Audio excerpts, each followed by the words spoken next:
Hi, my name's Vince Sheehan, and today I'd like to talk about Brahms' Third Symphony in F major, and I'd like to go through this marvellous work exploring how it's put together, because I do believe that having some understanding of structure in music can greatly aid our appreciation and enjoyment of it. Now, Brahms wrote this work in 1883 while he was on holiday in the summer months in Wiesbaden, and he played it through on the piano to Dvorak, I think in October of that year. Dvorak saw it as an amazing work, and then the full version, the orchestral score, was premiered by the Vienna Philharmonic under the baton of Hans Richter in December of that year, and it was a massive success.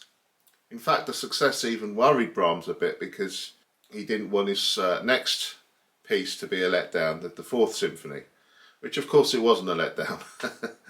But Brahms was of course super critical of his own work. And you know, those years between the first two symphonies and Symphonies 3 and 4 were just like full of masterpieces. And this is just another great masterpiece of Brahms. Another piece of evidence to suggest that he is at the very pinnacle of the greatest of composers in the Western art tradition. The symphony's in 4 movements, and we begin with a sonata 4 movement, as you'd expect. But somewhat unusually for Brahms, we begin with this 3-chord motto idea, which is based on F, A flat, back to F again, which is said to represent a personal motto of Brahms: frei aber froh, free but happy. Fleshed out in the orchestra sounds like this.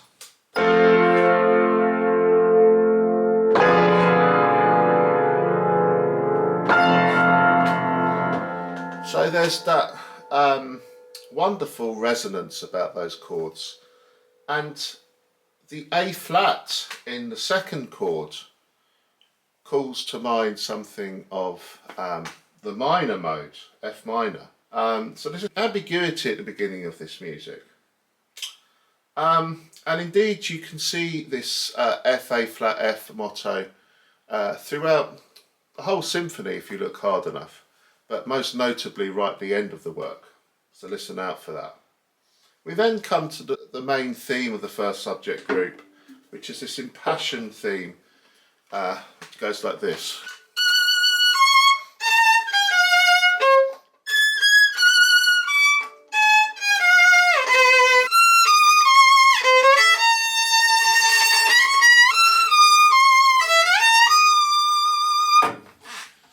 And so on. Really stirring music. I think often conducted too slow, actually. It needs to be full of the joys of life, this music. Eventually the music dies down for the transition, which we move into D flat major.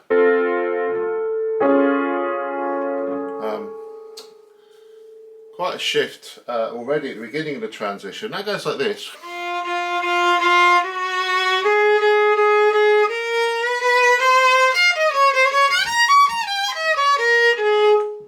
And then, sure enough, we get to the second subject in A major. Quite a kind of a yank from the F major to A major. It's kind of a mediant relationship.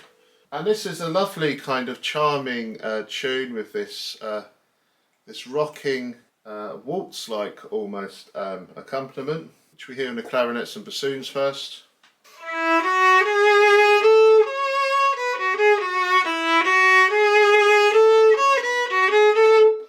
What a lovely tune, you know, and then we hear it higher up on the violins.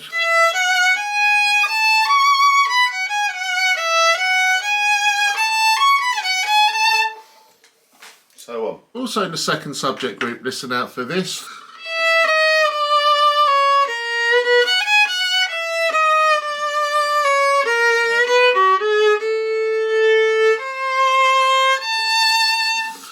Did you hear that? That's the return of the motto idea. The Frei aber froh idea, a version of that we heard right at the beginning of the work. And then after that the music gets a bit stormier and we hear these quavers thrown around in the strings. That kind of thing. And then we begin the Codetta in A minor now, that the harmony's clouded over into the minor mode, and we hear this idea.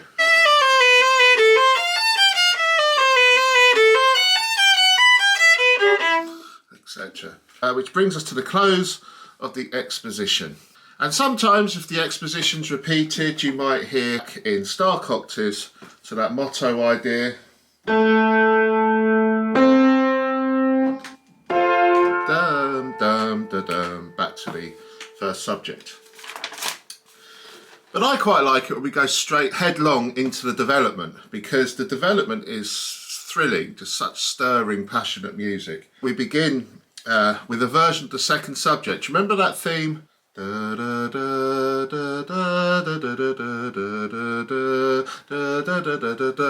the beginning of the development is very different. Now it sounds like this.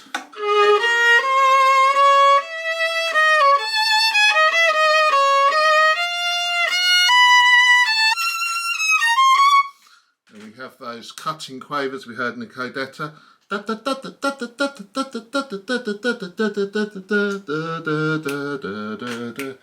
Such wonderful music, so typically Brahmsian. Surely a highlight of this wonderful symphony. Then we have this assertive idea.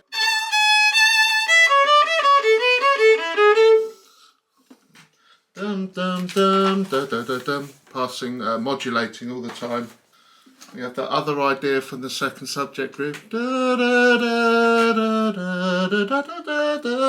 Much of the material we've heard already is developed thoroughly at this point before the recapitulation.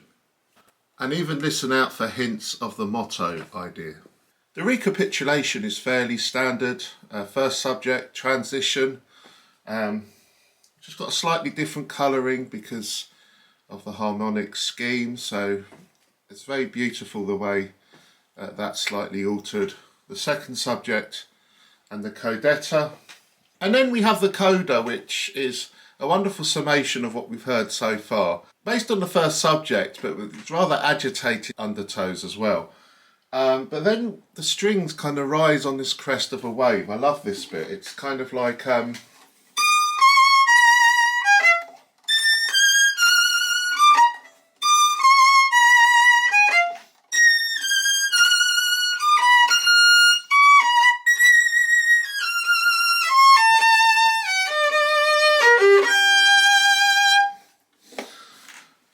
Then the music dies away gently before we're reminded of the motto again, and before we have the final statement of the first subject in this movement to round this beautiful music off. The second movement, the Andante in C major, is in a kind of truncated sonata form. And the first subject we hear played by the winds goes like this.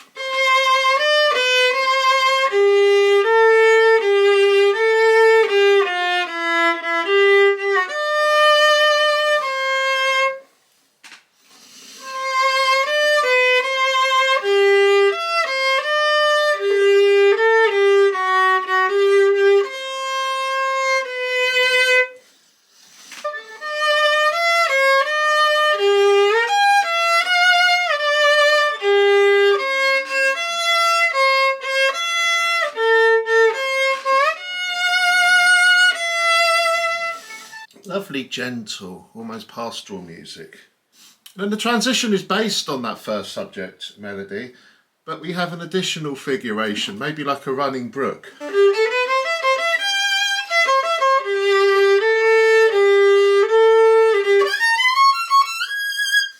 And that takes us to the second subject, a rather austere idea.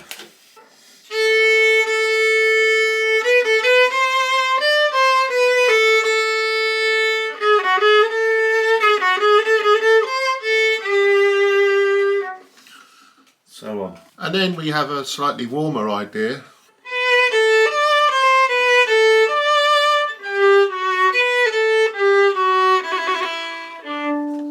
Then we have a really strange passage. The music gets extremely chromatic, almost kind of verging on the atonal, you might say.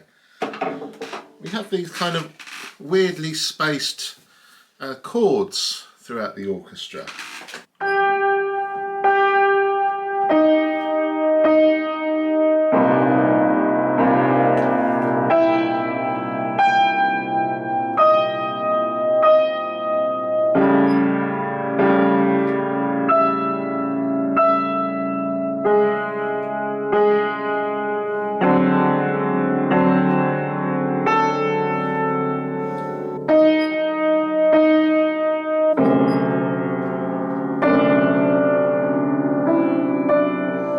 And then we go into the Codetta, where we go back to that first subject idea. The development begins with the first subject.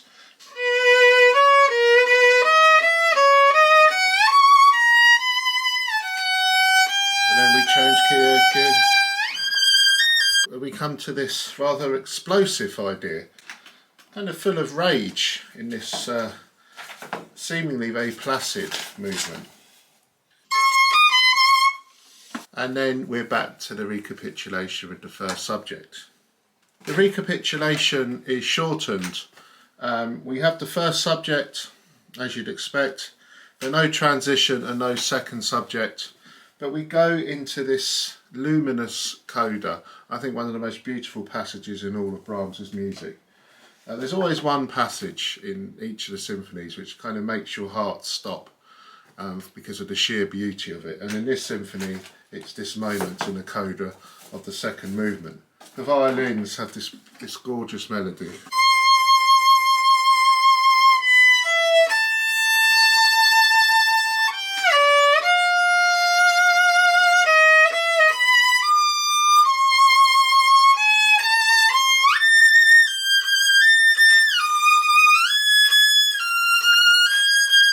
So on, really beautiful music, and such a glorious end to this wonderful movement. The third movement, the Poco Allegretto, is one of the most exquisite movements in any symphony. It really is such a wistful, beautifully melancholic piece of music. It really is very special and justly famous. It's in a simple ternary form structure with a coda. We begin with that famous melody, played on the cellos.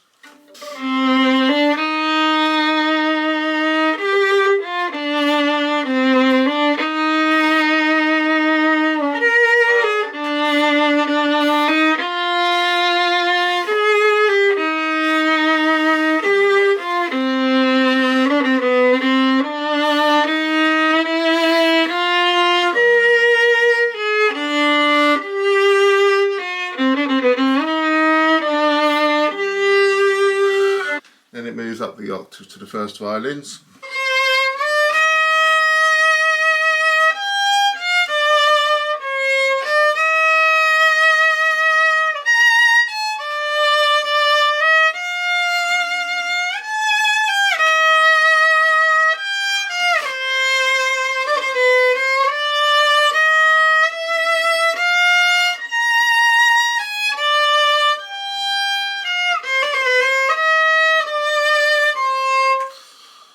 Really beautiful, really wonderful melody. The melody continues like this.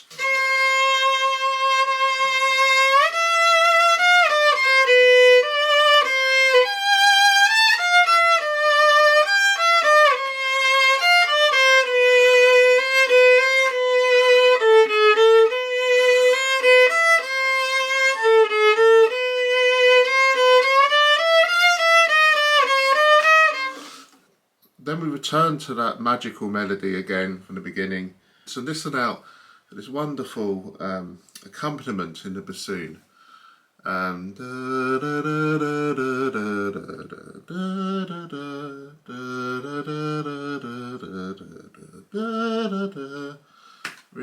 wonderful scoring.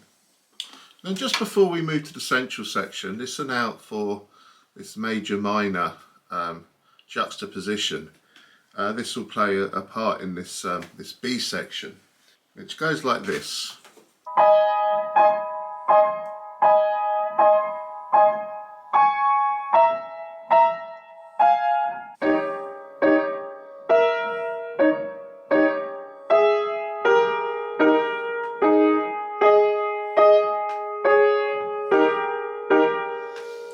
So on.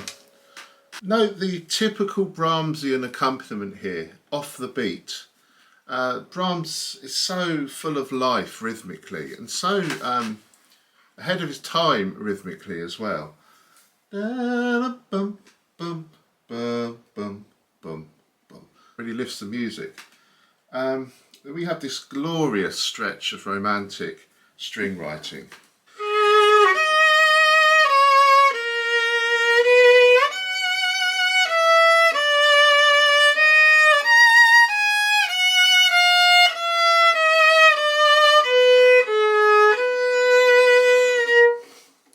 Then back to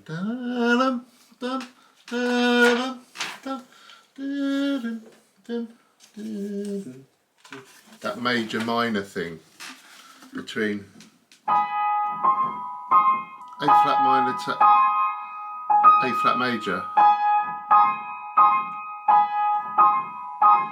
And then we're back to the A section again, this time with that noble solo horn. So marvellous. And the coda is so moving. The strings go up the scale.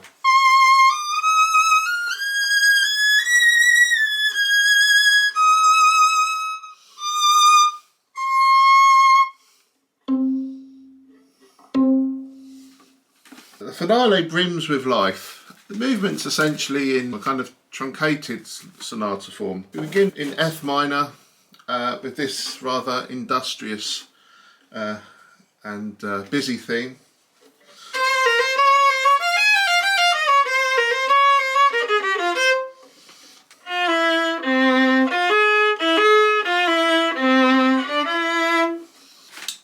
And then we hear this rather placid theme, rather plain chant-like in its simplicity.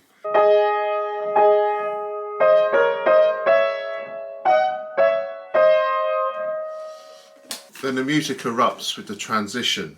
We have snatches of the before we finally get to the second subject, which is more amiable.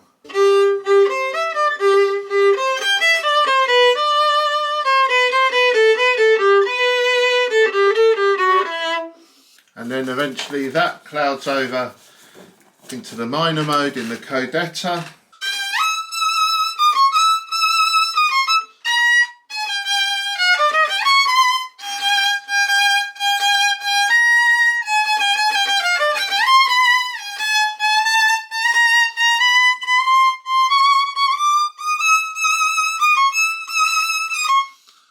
So on.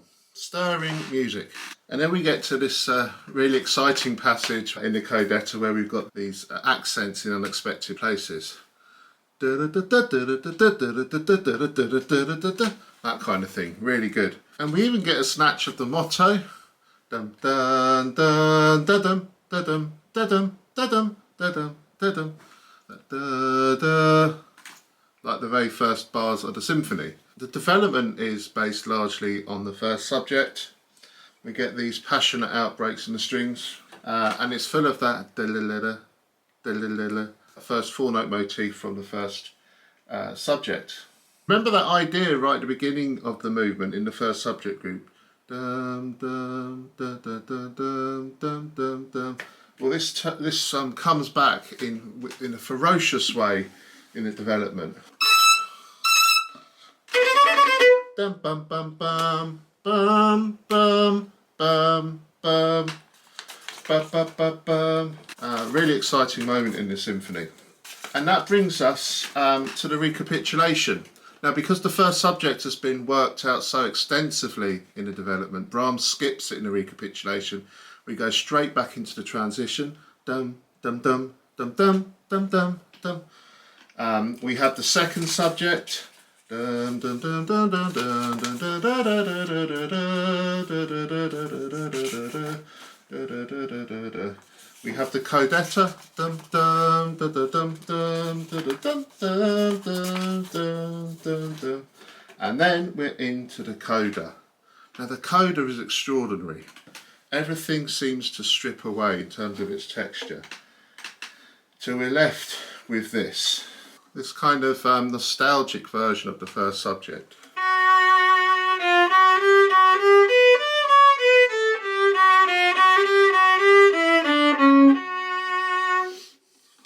And then that's passed around the orchestra.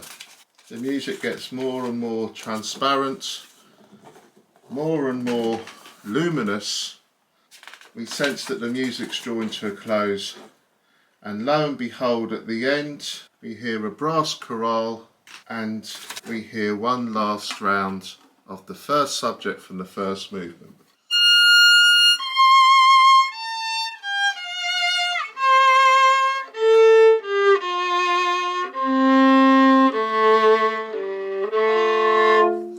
And that brings this extraordinary symphony to a close.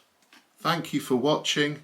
If this is your kind of thing, click like and subscribe, and please let me know of any pieces you want me to look at in the future. Bye.